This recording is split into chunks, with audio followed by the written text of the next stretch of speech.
Ce film vaut pour moi un 20 sur 20 et je suis dégoûté parce que je l'ai manqué au cinéma.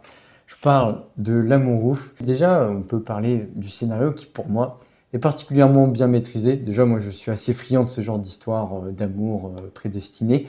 Mais surtout, ce que j'aime dans le scénario, c'est que on voit la maîtrise par notamment des petits passages, des petites répliques qui semblent anodines, mais qui en réalité prépare un symbole pour plus tard dans le film qui permet de traduire en une image une prise de conscience du personnage. Par exemple, le coup du pétrole au début du film ou encore le petit bisou que demande son frère. Ce genre de détails, je trouve que ça traduit bien la grande maîtrise du scénario qui ne laisse rien au hasard.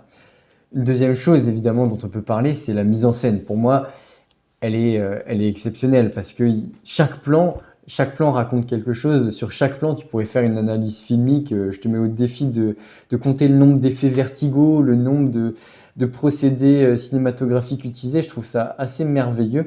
Alors certains pourraient peut-être reprocher à la mise en scène le fait qu'elle soit peut-être surchargée, mais personnellement, je suis assez friand justement de ces mises en scène florissantes parce qu'elles sont inspirantes, parce que c'est des vraies, j'ai presque envie de dire, leçons de cinéma. Et moi, j'adore, je me régale.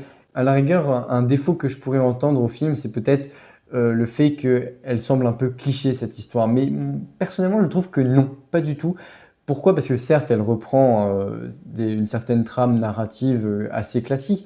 Et encore, on ne l'a pas vu tant que ça au cinéma par rapport à d'autres trames narratives classiques. Mais ce qui fait l'originalité de L'Amour ouf, c'est selon moi le message de fin, la vision de l'amour qui est proposée à la fin, vraiment à la toute fin du film, puisque ce n'est pas un amour extraordinaire à la fin, ce n'est pas des personnages héroïques ou quoi, incroyables, qui vivent une vie passionnée, etc. Non, ce sont tout simplement deux personnes qui s'aiment sainement, qui veulent le bien de l'autre et qui sont là ensemble pour se faire grandir. Peu importe alors si leur vie semble un peu moins excitante. Et ça, c'est pour moi une belle vision de l'amour qui prend un peu le contre-pied de tout ce que nous propose le film avant, mais qui en tout cas témoigne d'une réelle évolution des personnages. Et c'est cette évolution des personnages qui, selon moi, fait en fait la réelle originalité du scénario.